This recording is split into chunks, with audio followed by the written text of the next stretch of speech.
mapakoking ng ating gulay na pangat.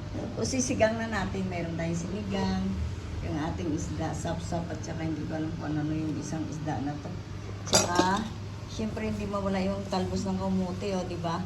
Shout out pala sa ate ko galing, alam ba to, Santa Maria, Bulacan ba to yung aking talbos ng kamuti, at saka yung aking malunggay. Lalagyan natin ng luya, at saka kamatis, tsaka sibuyas. O magre-ready na si Mapakukin magluto. Yung aking hugas bigas, yung aking pangsabaw. O naka-ready na yung pinakuluan ko na. Mag-i-slice muna ako ng mga sangkap, yung kamatis natin, slice ni Mapakukin. Okay. Maglalagay na tayo ng patis. Ganyan karaming patis. Parang hindi na tayo maglalagay ng rena. Maglalagay tayo kung ngayon kasi konti na lang. Siyempre, hindi mawala yung ating luya. Ayan. Sibuyas. Kamatis. Ayan. Ganyan lang. Antayin lang natin maturog yan. At saka natin balikan. Mamaya-maya. Lalagay na rin natin yung isda. Ganyan na magpangatay ng isda. O pwede na natin lagay yung ating isda kasi nalusak na yung ating kamatis. O, diba? Isa-isahin na. Tapos, yan na. Sa kamatis. Pero lagyan natin ng sampalok yun para baka hindi umasi. Pangat ang tawag yan. Wala akong nakitang kamyas. Kaya, lalagay natin sinigang na lang ng sampalok. Ganyan tayo. Si Mapakuking ngayon, lagyan natin ng kunting tak-tak. Ayan, tak-tak-tak. Siyempre si Mapakuking hindi yun. Basta-basta nagluluto na walang paminta. Lalagay talaga ako ng paminta. Tapos, lakasan natin yung apoy. Kasi lalagay na natin yung ating gulay. Ilo lang to. Luto na to. Kamatis to. Talaga yung ating pangsabaw, hugas bigas talaga yan. Yung pinagsainan ko. Yan ang nilagay ko. Para masarap. Tapos, shout out sa ate ko sa Samantha Height. Doon sa Bulacan.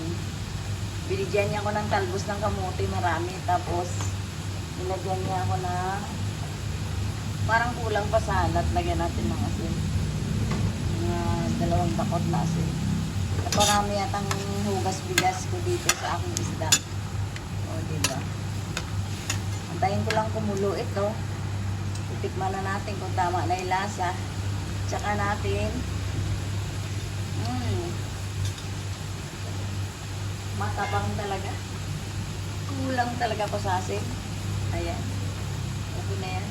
Talagang dahan-dahan mo lagyan ng asin kasi diba, hindi naman perfect ang sukat eh. Talagang hindi, kahit sukatin mo, hindi mo naman talaga perfect. Lalagyan mo pa rin ng asin. Ay ganyan si Mapakuking magluto. Dahan-dahan lang yung ating, dahan-dahan lang yung paglagay ng asin kasi pag umalat ngayon, wala ka na talagang pagkakataon pa na tumabang yan kasi maalat na. O, balikan natin. Yun na yung ating isda. Lalagyan na natin yung diba, mahami. Sayang kasi. Ako nang hinayang, biro mo galing Pambulacan, binyahe ng ate ko. Para mabigyan lang ako ng gulay, tapos sasayangin.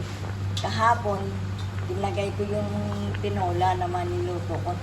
Di marami kasi sayang yung gulay galing Bulacan, tapos sasayang, diba? O, diba? Ayan yung ulam natin. Sinigang. Hintayin lang natin. Tumulo ng gusto. Sige mo na. Ang dami sa yung malunggay. O, diba? Pampasabaw ang malunggay natin. Ang sarap-sarap. Pero pag binili mo, mahal din ito ah. Magkano sa tali. O, diba? Libre na tayo. Nalibre yung ating gulay. Balikan natin.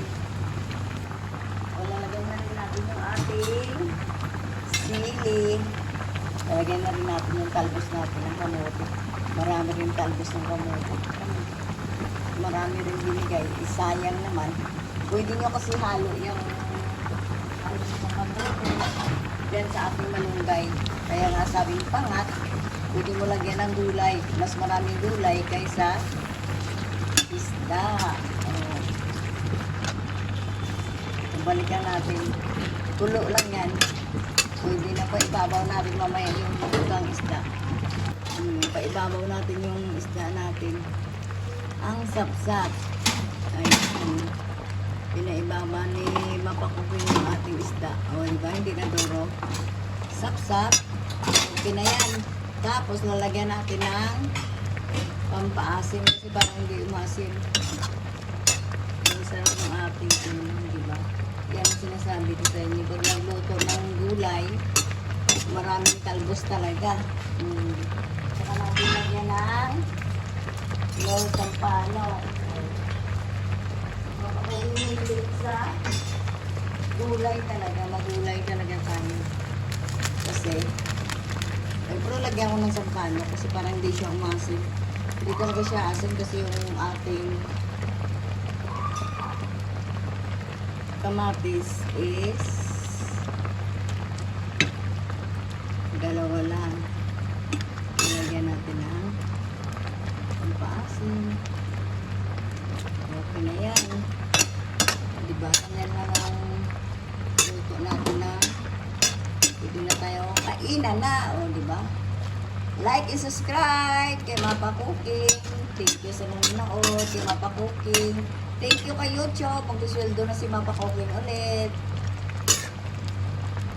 O, ating sinigang ulam ngayon. Napakasarap. Yum, yum, yum. Maasim.